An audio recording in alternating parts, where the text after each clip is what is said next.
The views and opinions expressed on any program are those of the producers and/or the persons appearing on the program and do not necessarily reflect the views and opinions of FRC Media, Bristol Community College, or the City of Fall River.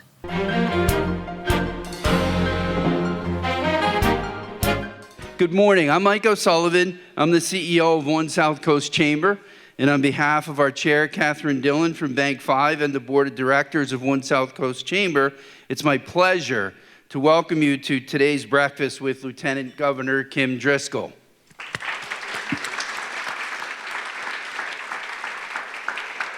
Before we begin, kindly ensure your phone is on silent, which I need to do.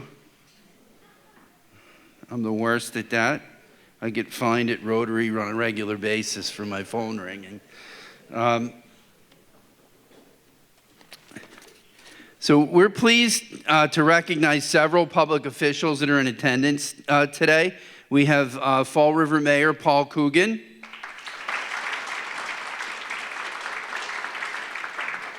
State Senator Michael Rodrigues, and State Representative Mark Sylvia. Mark, you're out there somewhere, I know. We'd like to thank our generous sponsors who make this event so much. They make it possible, and we can't do it without them. So first, please join me in thanking SouthCoast Health, who is serving as today's platinum sponsor.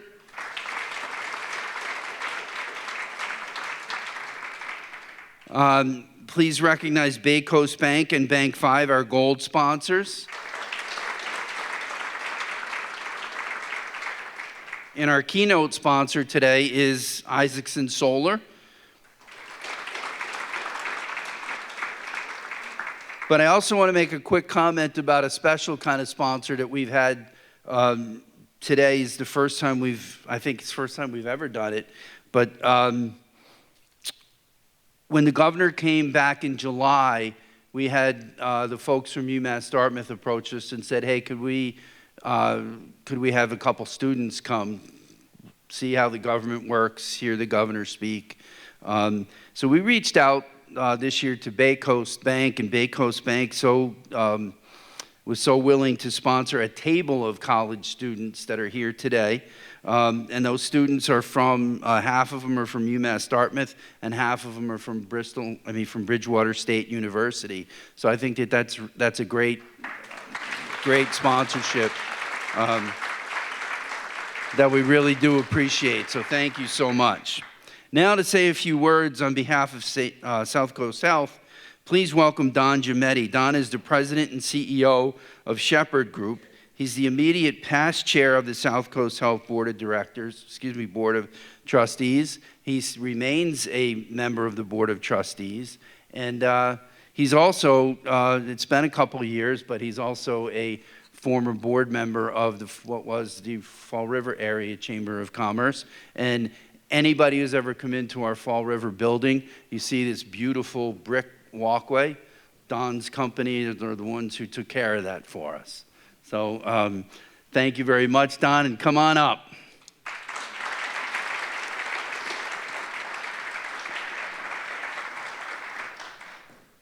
Thanks, Mike. Yeah, you did. That was a long time ago. Good morning. It's a pleasure to be with you all this morning, and on behalf of David McCready, our CEO and president, and board chair Carmen Sylvester, I'd like to welcome you. As the immediate past chair and current trustee, I'm honored to represent SouthCoast Health in the community and this morning. With over 8,600 dedicated employees and providers across 55 locations in 2 states, SouthCoast Health is the region's largest provider of primary and specialty care. I'm sure that many of us here and our families have experienced firsthand the advanced, compassionate care of SouthCoast Health and what we deliver daily. I'm honored to deliver a few remarks this morning, not only because the South Coast of Massachusetts is so important to me personally and my family, but also because Lieutenant Governor Kim Driscoll is here with us this morning. I can speak from the heart about the Lieutenant Governor. Her and I went to college together. Vikings. And on my sheet, there's just a lot of X's when the date's there, so I'm not going to get into it. But also what happens in college stays in college. So what I am going to tell you, I have seen her play basketball in the day for the Vikings, but I've also witnessed firsthand of her accomplishments that she did in the transformation of the city of Salem as her tenureship as mayor for 17 years. I was up in Salem back in the early 80s. She was more the late 80s. It's a whole nother world. It's a beautiful city. She did a great job. That being said, she's a competitor, she's a winner.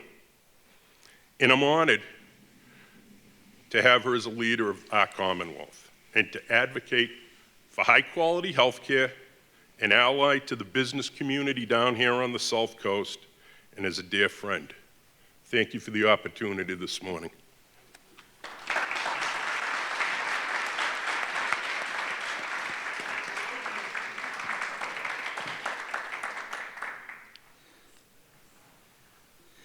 Thank you, Don. Now I'd like to welcome our keynote sponsor, Chris Johnson of Isaacson Solar, to introduce the Lieutenant Governor.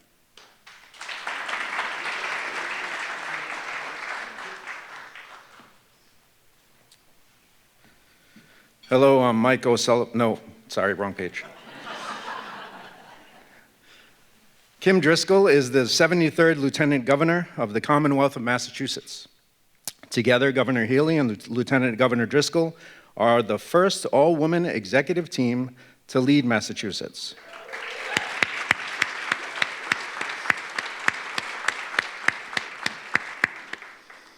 Since taking office, Lieutenant Governor Driscoll has spearheaded several administrative priorities and initiatives. Exemplified by her extensive and successful career in local government, Driscoll has served as a notable proponent for the economic development of Massachusetts cities and towns. This commitment also includes significant involvement with the state's affordable housing development and improvements to the state's public education policy. Driscoll also chairs the Governor's Council to address sexual assault, domestic violence, and human trafficking, the Seaport Economic Council, and co-chairs the STEM Advisory Council. I'm going to ad-lib, a staunch advocate for solar in the state of Massachusetts as well. Thank you. Prior to Beacon Hill, Driscoll served for 17 years as the mayor of Salem, Massachusetts, and is a proud graduate of Salem State University. Go Vikings. Please welcome Kim Driscoll, Lieutenant Governor of the Commonwealth of Massachusetts.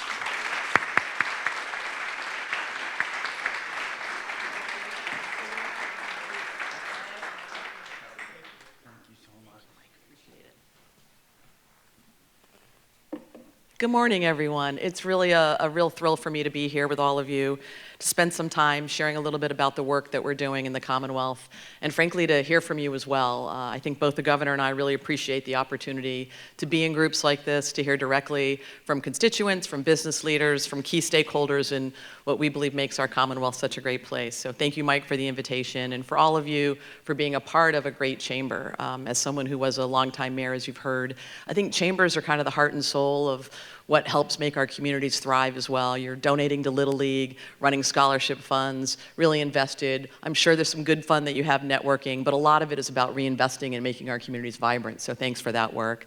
I'm really pleased to be here with partners in government, both local officials, Mayor Coogan, former Mayor Lambert, once a mayor, always a mayor. Hardest job in America is being mayor, and with gratitude for the work that you're doing on the ground. And I think Maura and I feel lots of appreciation for having such a strong legislature, and particularly in your region, with Chair Rodrigues. I know Rep. Viola couldn't be here. Rep. Sylvia, Mark and I have known each other since he was the Plymouth town manager. Like, you have an amazing delegation, smart, strategic, thoughtful, on point with the issues that are here. We were just here on Monday, we're the roundtable around aquaculture and farming and how we can help support the region. We were at the Whaling Museum, busy as heck on school vacation week. It was great to see that as well.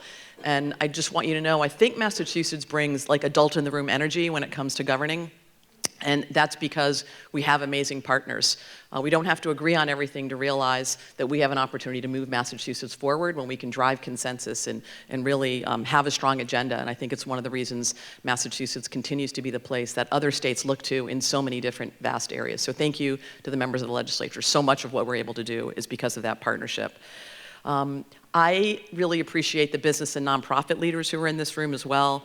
You know, as we gear up for year 4, I want you to know the governor and I are focused on the things that really matter. I think one core goal is building an economy that works for businesses, for workers, and for families. Like, it's really that simple, and yet it takes all of us pulling in the same direction. And that means, especially right now, lowering costs and making life in Massachusetts more affordable. You know, affordability has become this buzzword. I want you to know it is not a buzzword for Maura and I. We have been focused on this since day one. In fact, our first bill was a tax cut bill, looking to save families money, reduce the estate tax, find ways to build more housing, support farmers. First time in 20 years this Commonwealth has cut taxes, and that was the first bill that we proposed in our administration.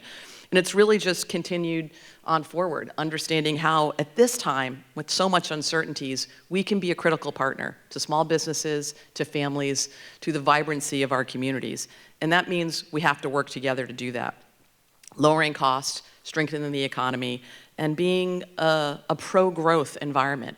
We want to create a culture where you want to invest. Because you know that you have reliable partners in state government.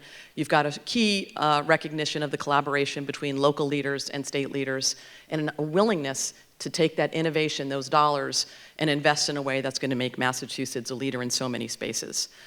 For us, that means doing the work that government can do well. And I'll start with some of the challenges we have, because I think it's really important that we acknowledge that we are a great state. #1 for healthcare, best public schools in America, most college-educated adults of any state in the country, strongest innovation economy. 3/4 last year, our GDP as a state led all other states in the nation. There are a lot of good things going on here that we are proud of.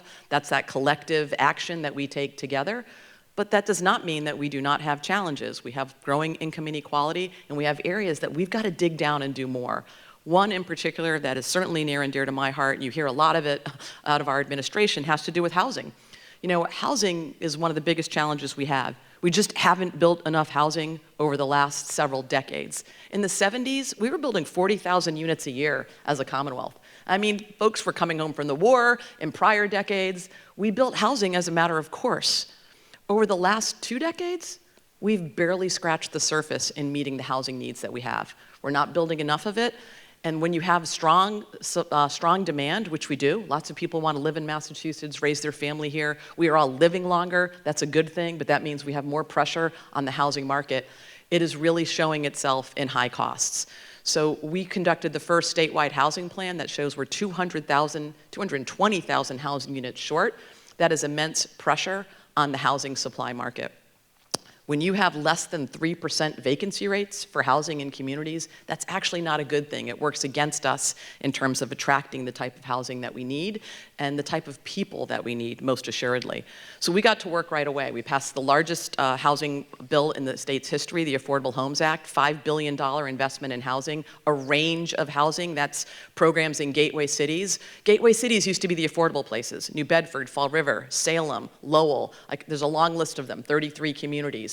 They are no longer affordable to many of the people who live there. That used to be the place where workers could go to work and go to live and put a roof over their head in an accessible way. That's no longer the case. So we are working hard to ensure we can spur production in places that not only want housing, but have the capacity to build more housing.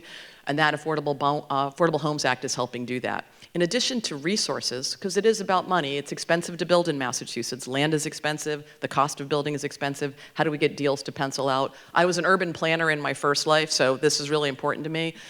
We also wanted to make sure we had policy shifts, because we've got to capture hearts and minds and develop a pro-housing culture in this Commonwealth if we're actually going to do the work that we need to do. So you can do accessory dwelling units as of right as a result of this state law. In-law apartments, if you've got an old garage, an attic, someplace you want to add on. We've seen 1,200 accessory dwelling units. It's great if you've got a young adult that's at home that you don't want living in your basement, or an older adult who may want to downsize from their home, or even a place that you could rent out to make a little bit of extra income. It is so needed, and we're well on a pipeline to delivering more. We are selling state-owned land. We are fortunate that we have state-owned parcels.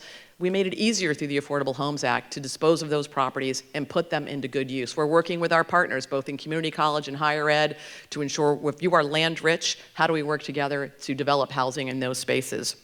We're looking at office buildings, many of which don't have the same space needs that they needed pre-COVID.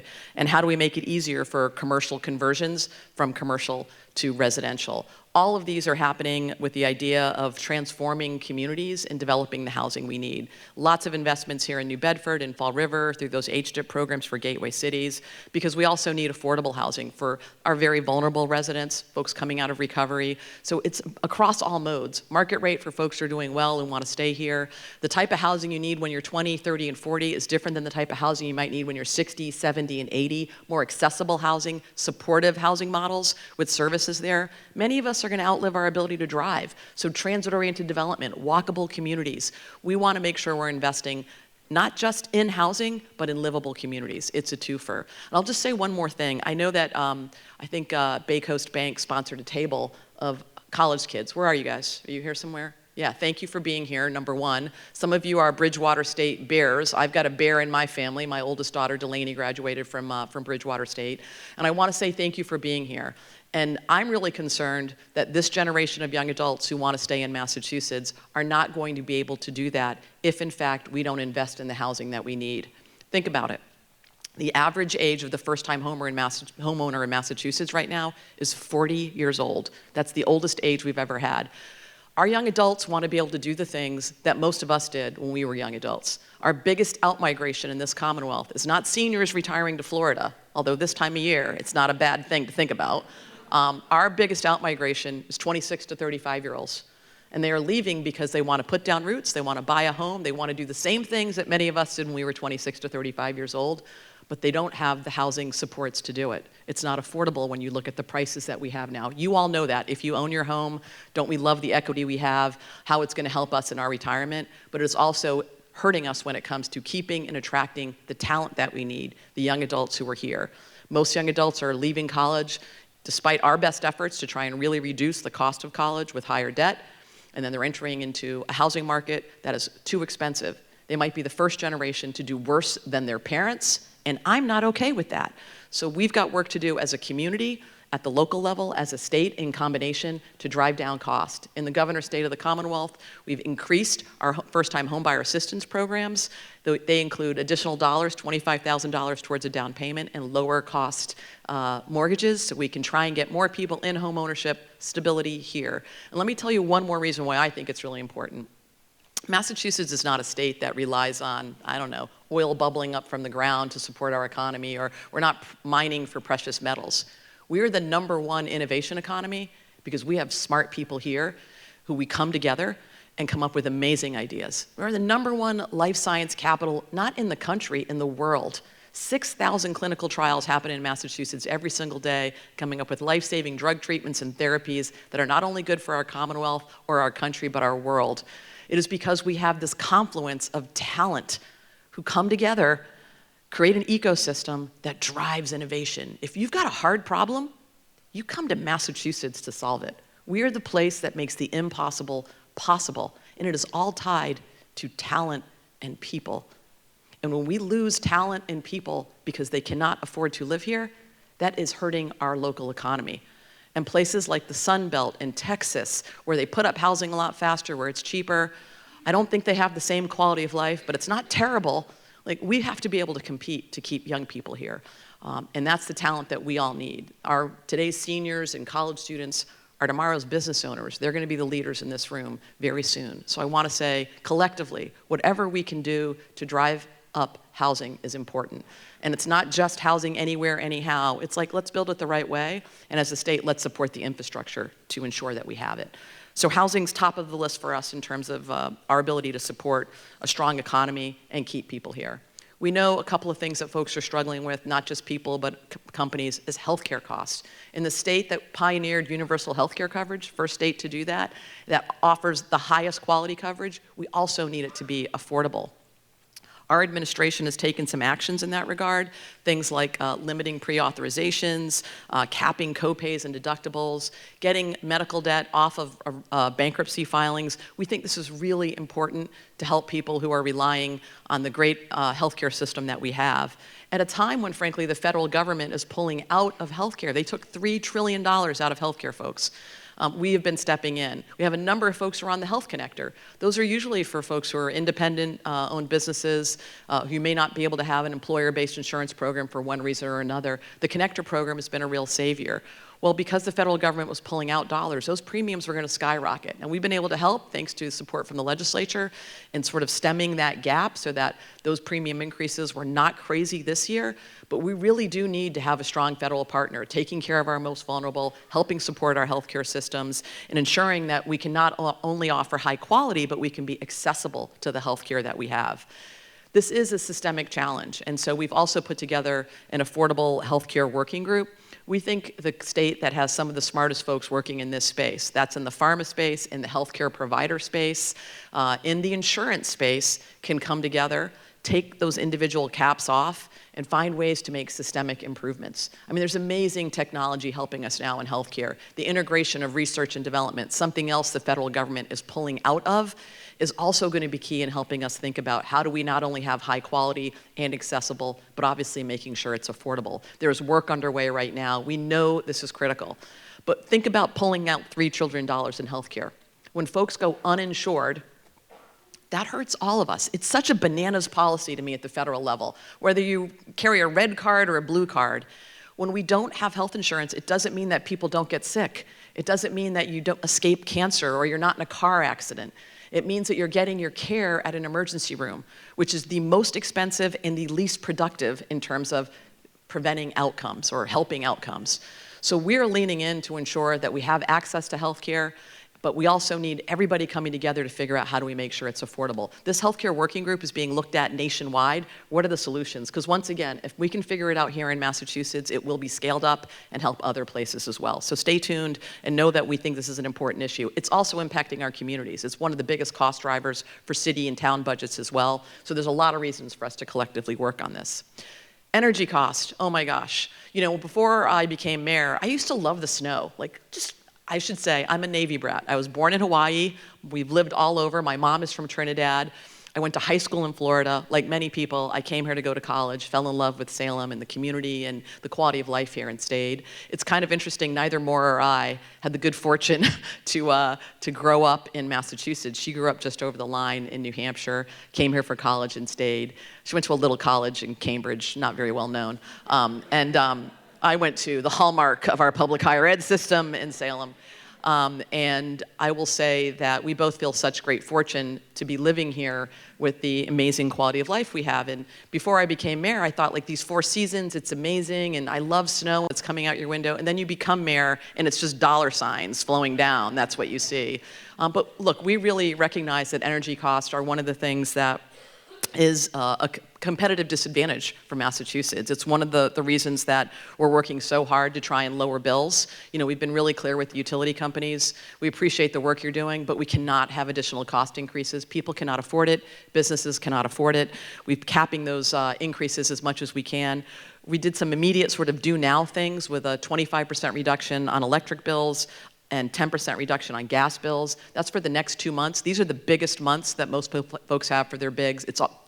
It's also the winter rate. The winter rate spikes. It's different than the summer rate in terms of how we garner electricity.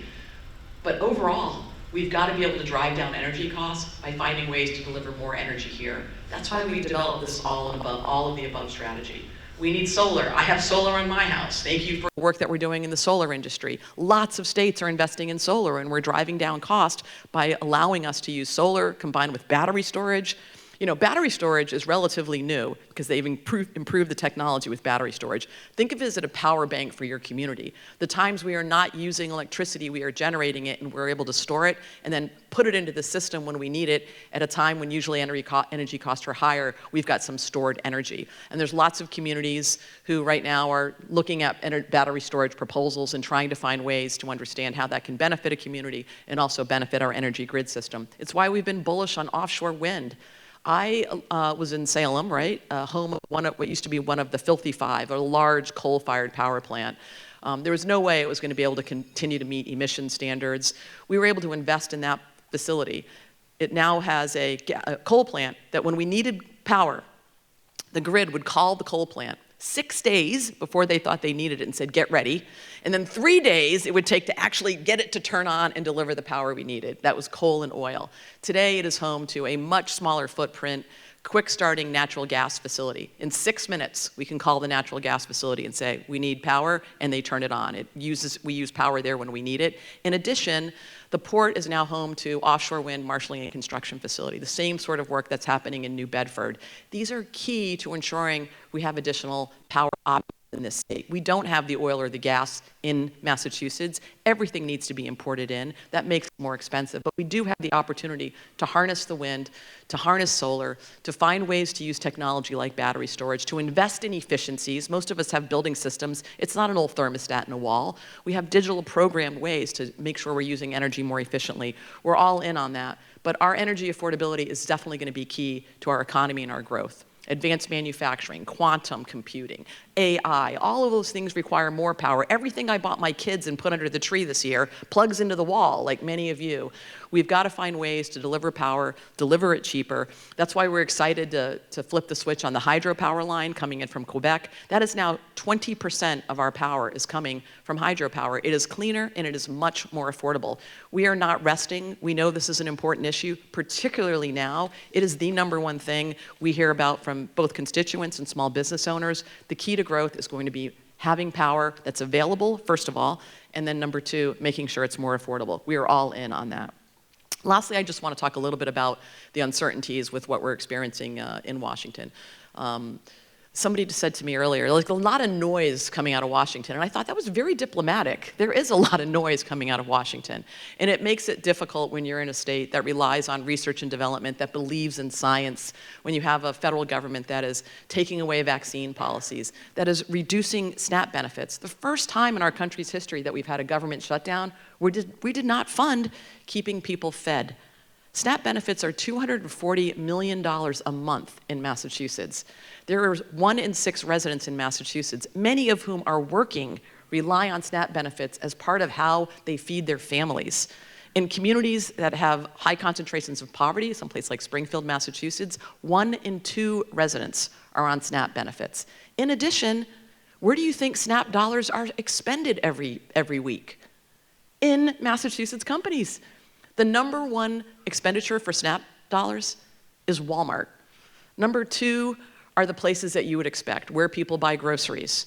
They're putting dollars back in the local economy often with these programs. And so when the federal government says we're not going to fund that, that has a huge impact, not only on the people who rely on it to feed their families, but also on those dollars being invested back into local grocery stores, places that really rely on those opportunities.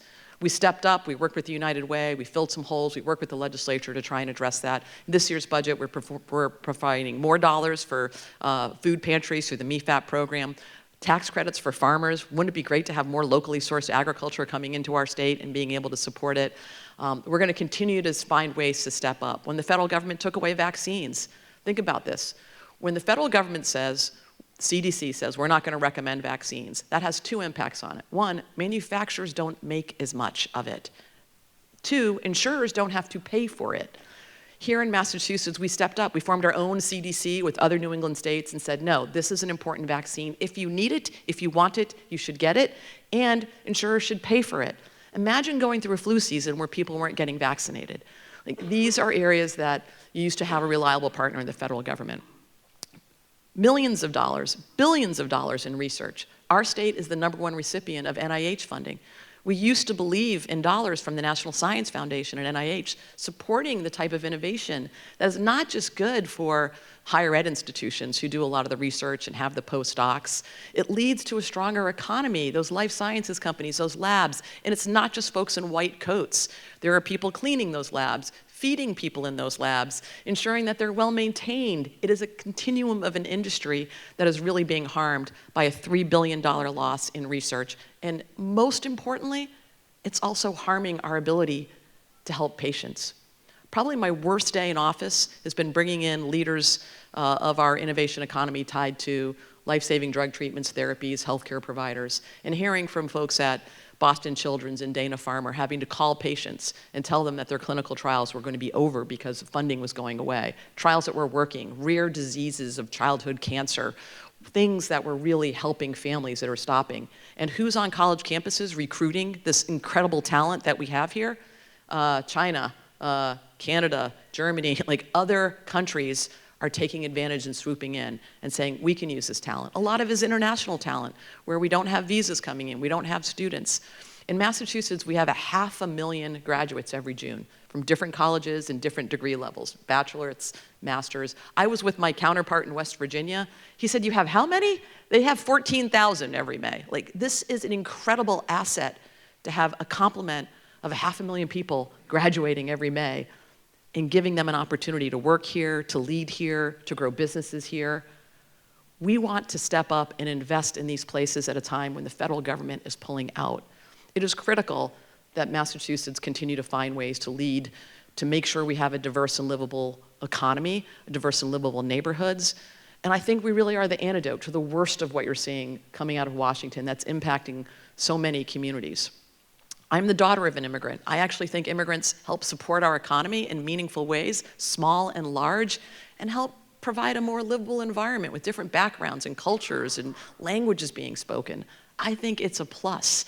And don't just believe me, the research is clear. When we have more diversity in state houses and C-suites and boardrooms, we actually get way better outcomes, better outputs. Massachusetts will always be a place that tries to lead, that steps into the breach, that stands up for not only the strong values that started here 250 years ago. You know, we're celebrating, excited to celebrate the founding of our country and the semi-quincentennial. Rolls right off the tongue, doesn't it? 250th anniversary. I think it's part of our DNA that we have found ways to take collective action to a new level. You know, we started celebrating 2 years ago with the 250th of the Boston Tea Party, the original disruptors, that was us, and then last year on Lexington's Green and Concord's North Bridge. I think about who was there 250 years ago. They were ordinary, average people, farmers and laborers and innkeepers and shop owners. I don't think they knew what they were creating. They just knew they didn't want to be subjects anymore. They believed in self-governments and democratic principles and in fundamental freedoms. That's what those folks standing on that bridge and that green really believed. And look at us 250 years later. Like, certainly not perfect, lots of imperfections, but no place better when it comes to standing up for the values that aren't red or blue, that are just American values. And just like we did 250 years ago, Massachusetts, we will be the beacon, the leaders, folks standing up, calling it out, and we'll be the backstop for the worst of it. I think it's part of who we are. It's why I'm proud to live here, why I feel so fortunate to be in a position, both Maura and I, to help shape policies and shift resources, and frankly, to be in collective action with all of you, growing a strong economy, having a high quality of life, ensuring that we can make the investments that aren't just gonna help us today. As Wayne Gretzky would say, let's not go to where the puck is, let's go to where the puck is going to be, but making investments that are gonna lead to a brighter future for the next decade plus. It's not just one nation, we are a global economy. And what happens here not only recognizes and helps and understand what we can do as a state or as a nation, it really feeds into what might be happening in a whole geopolitical sphere. So I don't want to put too much pressure on you, but I want you to know we value the ability to have strong partners in Massachusetts at the education front, at the private sector front, within banking, within the innovation world, the young adults who are here who will be handing over something to them to help guide and nurture moving forward. And I'm so grateful to be with you this morning, share a few thoughts, and take some questions later. So thank you for having me, and thank you for the work you're doing in this region. Much appreciation.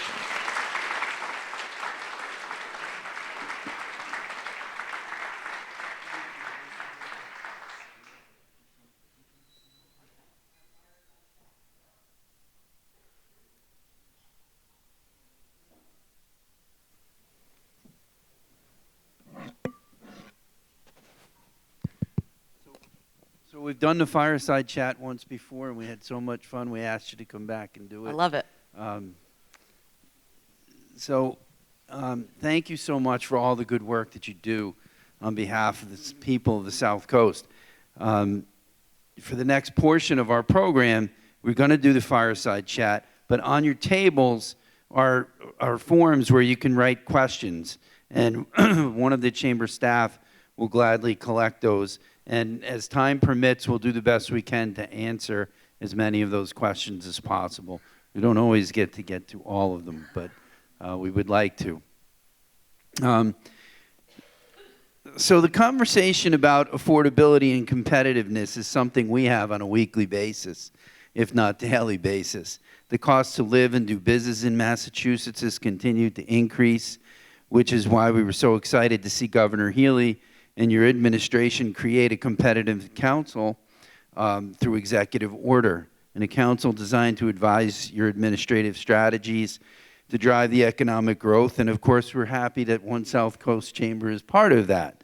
And we're very proud to be serving on that council.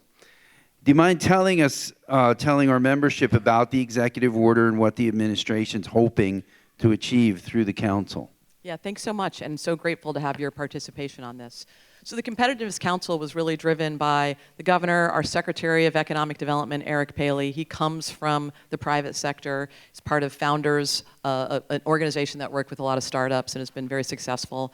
And a recognition that as great as it is in Massachusetts, we are far from perfect, and there is a lot more competition. Just in that life sciences space, we've got places like Research Triangle Park in North Carolina who want to sort of take that playbook and do some of the same things.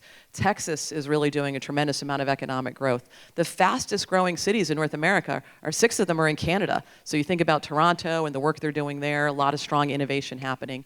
We think it's really important when we think about competitiveness, like how do we come together with industry leaders? That means chambers of commerce, industry associations, but also CEOs who are wrestling with this issue every single day to understand how this private-public partnership can work better.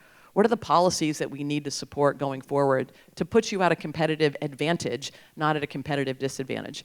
Now, we can't change everything. We can't fix inflation. No governor in America controls inflation or tariffs for that matter. But what are the things that are within our control?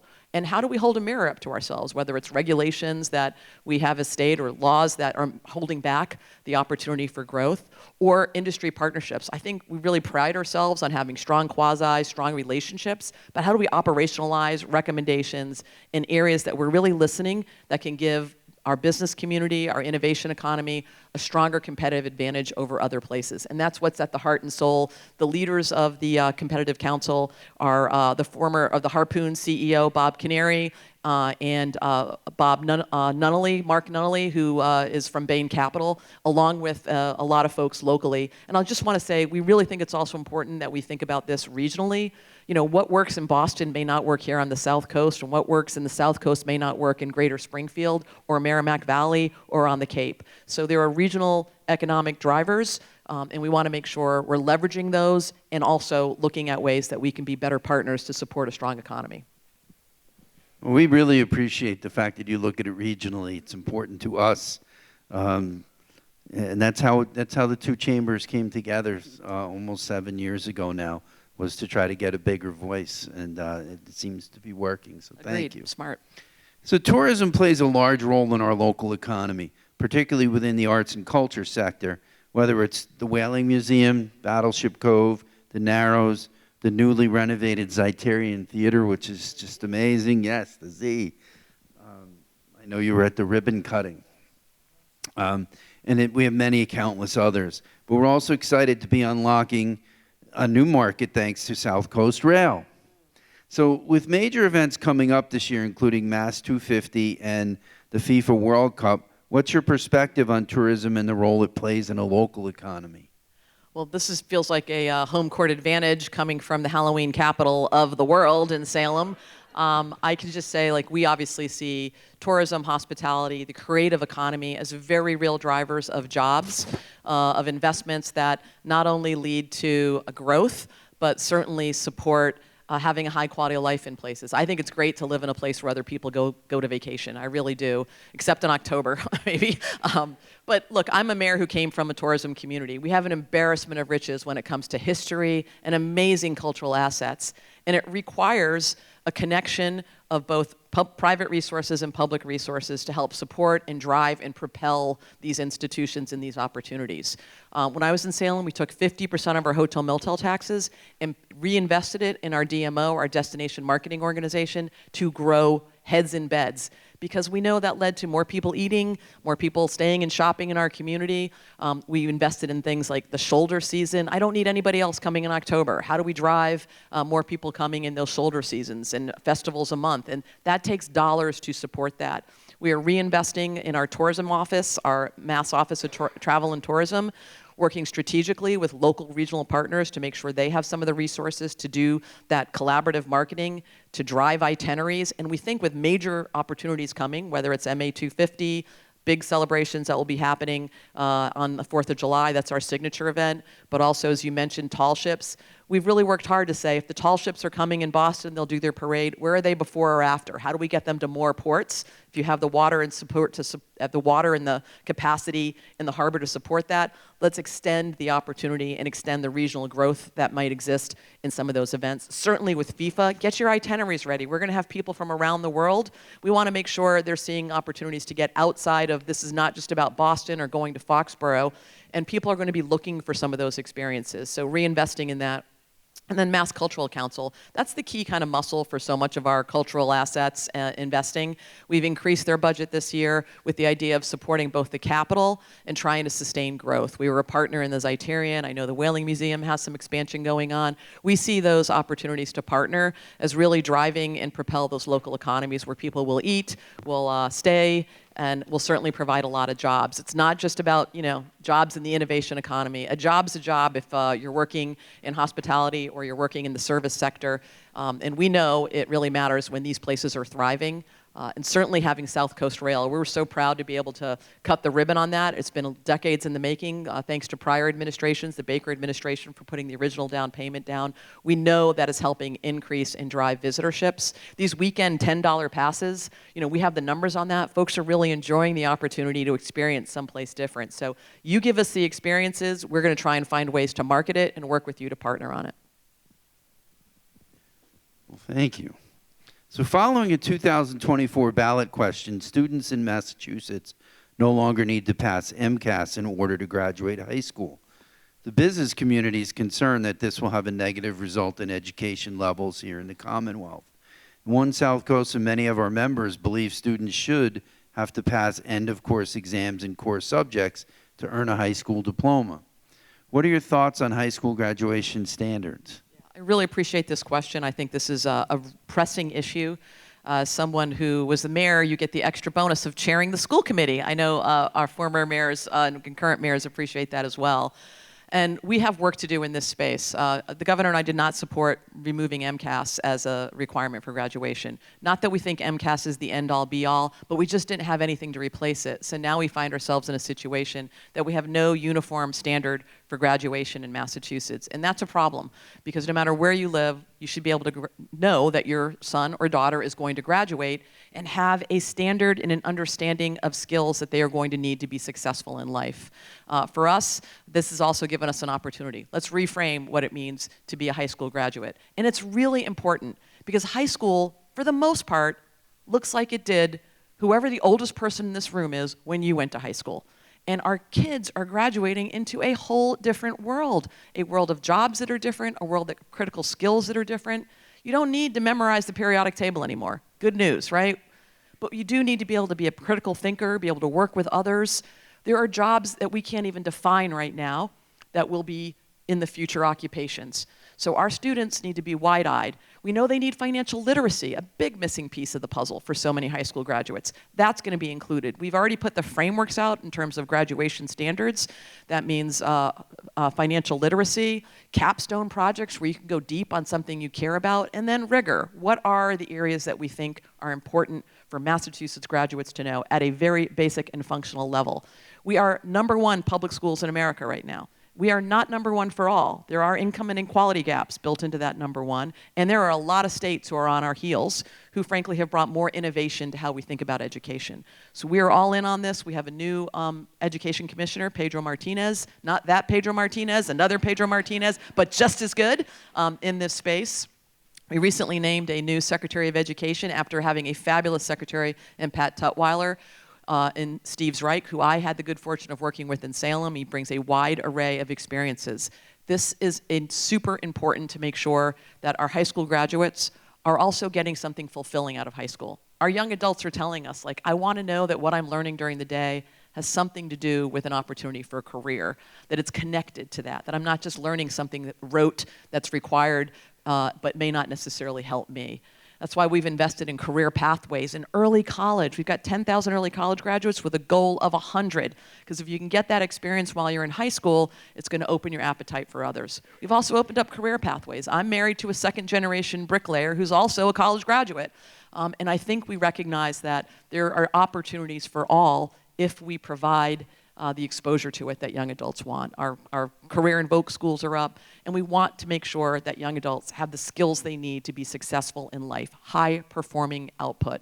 So much of that is tied to being able to reform what it means to be a high school graduate. We call it Portrait of a Graduate. What are the skills that you need? And also maintaining that rigor. So stay tuned. That work is underway. We've already put out the frameworks and are hoping to put something in place as a requirement as soon as this June. Because next year's high school graduates or kids who are entering as freshmen need to know what that core standards that they're going to have to invest in and have as they graduate. Well, thank you for that. And it's, from the Chamber's perspective, the gap from the top to bottom in the state is incredibly important with our two gateway cities. We've got great schools, great educators, great leaders in the education space, but they still struggle. So the acknowledgement of that and the help that you're sending is very important. I'll just add one thing to that. We're also investing a lot of money. The number one budget item in most communities is the cost of schools.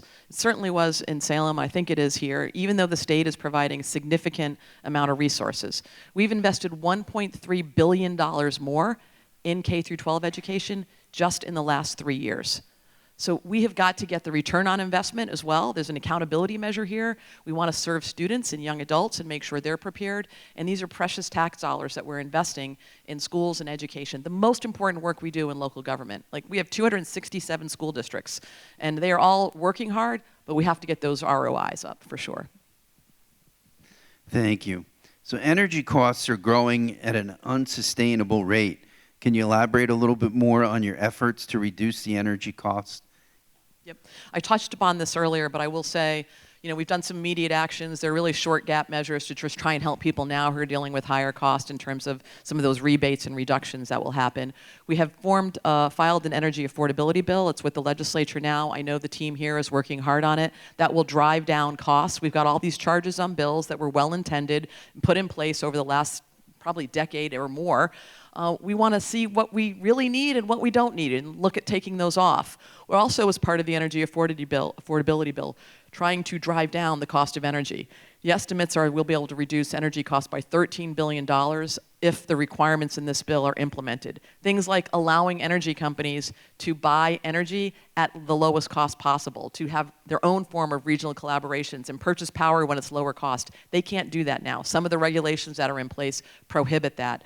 This energy affordability bill is key not only to the needs that folks have today, but for our opportunity to grow and support the grid. Massachusetts is connected in New England. This is the curse of being an old historic state, is that we have older infrastructure, and how we get power to the places that need it and to where we are growing is really critical. We've had lots of housing projects and new investments in commercial space or labs, and then when we go to connect electricity, it's not enough. There isn't enough power. They need a substation. They need a major investment. This bill will allow us to sort of do the forward thinking. Where do we see growth happening? How do we support it ahead of time? How do we ensure we're doing everything we can to lower cost, not just for residents, but for businesses as well, that typically pay a higher rate than what the residential rate is? And how do we build in some opportunities for more efficiencies as well? There are new systems, new opportunities that we're excited about as part of this bill's efforts, but most assuredly, it will drive down cost. And I know it's keen on the legislature's agenda. We're hoping to get that back soon. Thank you. So I know you touched a little bit on this as well in your remarks, but what steps is the administration taking to ensure that solar is still a viable option for home and business owners here in the Commonwealth? Solar is really key. I mentioned I have solar on my own home. It was a major investment when we put it in play, and I love when I get an electricity bill. A family of 5, when I get an electricity bill in the summer, and it starts with a minus. That's always a good feeling. We know that we need an all-above strategy when it comes to energy, and solar has a lot of untapped potential in this state. We're one of those states that invested in net metering, which means exactly what I just said. Your meter goes backward when you produce electricity, and certainly if you produce more than you're using, you would have the experience of having an opportunity for negative. We also think there's more opportunities for community solar. Understanding how we can build larger scale solar arrays is important to us as we try and, again, feed that grid. And then the intersection of battery storage and clean energy, particularly with regard to solar, it's just a game changer. If we can generate electricity through solar, store it in a battery, and then when we need it, those really cold days or those really hot days or when everybody's using power, we can release it and it is lower cost because we're capturing it at a lower cost. And when we need more power, it costs more. That's just the way the system works. If we're able to store it and infuse that power back into the system, and solar is a big piece of that, it is only going to help ensure that we're able to reduce cost again. And I'd just say the last part is there's a lot of innovation happening in the solar space, smaller solar arrays, looking at ways we can support individuals who might be living, who may not own their property, who may be living in an apartment. We've seen some of this in Europe. There's some really great models out there. And I think the safety of solar and how we integrate that into our existing grid is also improved. So more to come on that front. Know that we're investing heavily in trying to find the policies and the tools to bring more solar online. Thank you. So unemployment insurance rates are continuing to climb. Businesses cannot continue to bear the brunt of this unsustainable system. Is the administration considering reform? Yes, I will say unemployment, the unemployment rate is something that's been on our agenda for the last year, working in partnership with the legislature. There's a trust account that was set up many, many years ago to help fund this. We are fortunate in Massachusetts that we have some of the most generous UI benefits of any state in the country, both in the amount of weekly benefits and in the range, the weeks, the number of weeks. That is helpful for anyone who has lost their job, that they're not going to lose their home or find themselves in a situation where they can't support their families, but it certainly has an impact on our competitiveness. I know this is an issue that the Competitiveness Council is also concerned about and is raising. We have a working group that has been formed consisting of both members of our cabinet, our Labor and Workforce Development Secretary, Lauren Jones, where unemployment lives, the UI work lives, and also our Administration and Finance Secretary, Matt Gorkowitz. And they have been holding a series of listening sessions with the businesses, with labor, to understand what these impacts mean and how we can work together to develop a system that's more affordable. It's not lost on the governor or I that we have UI, we have Paid Family Medical Leave Act, we have health insurance and higher health insurance cost. All of these things layer to have impacts on small and large business owners. And so I think we are keeping both our ear to the ground, trying to understand how we can come up with some opportunities to both reform the system, still ensure it's a safety net. It is an important safety net for individuals who may be losing their job. We don't want to have that counter into something worse of a spiral, losing a home, not being able to provide for your family. But we also know that it has impacts on business owners. That work is underway. I think there's some good conversations taking place, and obviously we'll need to partner with the legislature on this matter. I think everyone understands the importance of it all around, to those who might rely on it as a family who finds themselves without work, and also as an employer who has to foot the bill for this along with those other programs that are part of a larger safety net here in Massachusetts. Considering the current moratorium on the behavioral health budget, what's your vision about funding and growing needs in this field? You know, this is really an area that's of concern to us, given some of frankly, the federal government's pulling out of this area with respect to service providers. In areas like our immigrant population that works in human services, we had recently been very concerned about TPS status going away for Haitian workers. Massachusetts has either the second or third largest diaspora for Haitian individuals and families, and they're a large contributor to the healthcare, human services, and elder care, in particular, networks here. We had an average of between 750 and 2,000 Haitian workers, if TPS status had gone away, that would no longer be able to work in our human services field. So there's a lot of pressure within the human services environment, folks who are caring for our most vulnerable populations. We have done our best in this budget to try and hold the line with respect to services that we're able to provide, not roll things backwards. And that is very trying when we know the cost pressures are going up, both for the cost of labor and, frankly, the ability to continue to fund the programs that folks have relied on for so many years. In this space, I think one of the things we do have is a really active, engaged community of conversations happening at our HHS level, with providers, with agencies and advocates who rely on these services to understand how do we best serve the need and continue to recognize these cost pressures. And that means trying to bring some innovation into how we work. We did make some reductions in the budget, things like caps on dental. I think they were pretty reasonable considering some of the budgetary challenges. These ongoing conversations are really going to have to help us drive what new policy needs look like and how we're going to be able to have a functioning human services agency and services provided to our most vulnerable population, while also recognizing the cost pressures and the lack of resources coming from the federal government. Well, thank you, and we really do greatly appreciate that. Before we close, I've got one last quick question. Very simple. Moments from a clean getaway. I think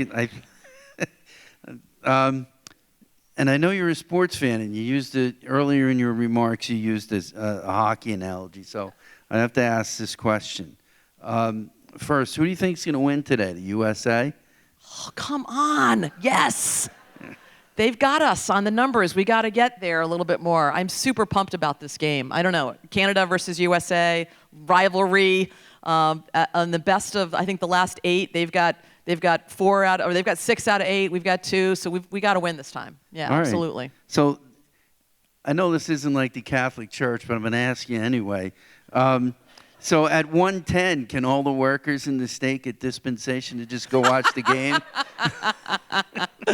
Don't ask, don't tell is probably the best policy there, I think. I knew there'd be an answer like that. So thank you so much. And once again, please join us in thanking SouthCoast Health, the platinum sponsor of today's event, our gold sponsors, Bank 5 and Bay Coast Bank, and our keynote sponsor, Isaacson Solar.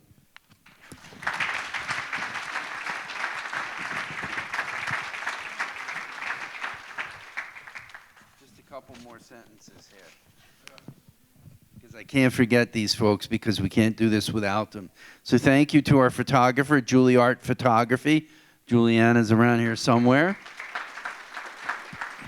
And to Lightworks Productions for providing the sound today. And of course, many thanks to Lieutenant Governor Driscoll and her team for helping us make this event possible. Thank you so much to the Chamber team. The Chamber team works incredibly hard on this. I can't do this without them. And then before we close, and I know she's not in the room, and I did this once before, but she is here in the room. Good. This is our last major event before the end of February. And Dorothy Botello is retiring next Friday after 46 years. Dorothy, come on up here, Dorothy. At the Chamber. Come on up here. Come on up here. Congratulations. Thank you so much.